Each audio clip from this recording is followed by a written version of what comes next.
Everyone suddenly burst out singing, and I was filled with such delight as prisoned birds must find in freedom, winging wildly across the white orchards and dark green fields, on, and out of sight.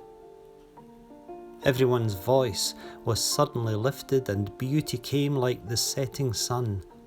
My heart was shaken with tears, and horror drifted away. Oh, but everyone was a bird, and the song was wordless. The singing will never be done. Siegfried Sassoon wrote that poem, Everyone Sang, after the end of the First World War, describing the joy and gratitude expressed by a nation that the Great War was over. It was a poem resurrected on VE Day 1945, as people poured onto the streets to similarly rejoice that the Second Great War in Europe was over. This is the 75th anniversary of that day, and around the country, remembrance and celebrations had been planned, now cancelled because we cannot yet come out into the streets to gather, because of the quite different situation affecting the countries of the world. In West Linton there was to be a dedication of a new seat in memory of the fallen, and speeches and a blessing, but now only the church bell will ring and echo within a quiet space where people once sang, and over the streets people will hear it and remember. And we will pause and give thanks that the war in Europe ended and that all things pass in time. This is the day Churchill gave one of his great speeches. Yet we also remember that in that speech he reminded us that although we should be glad today, there was work yet to be done tomorrow.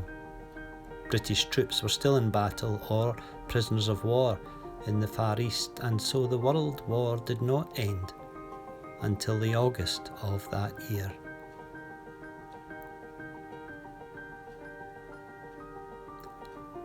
However, in the new dawn that followed, the post-war optimism, hope, resurrected energy created some of the best the world has seen in building a new world of increased employment, international cooperation, and our National Health Service.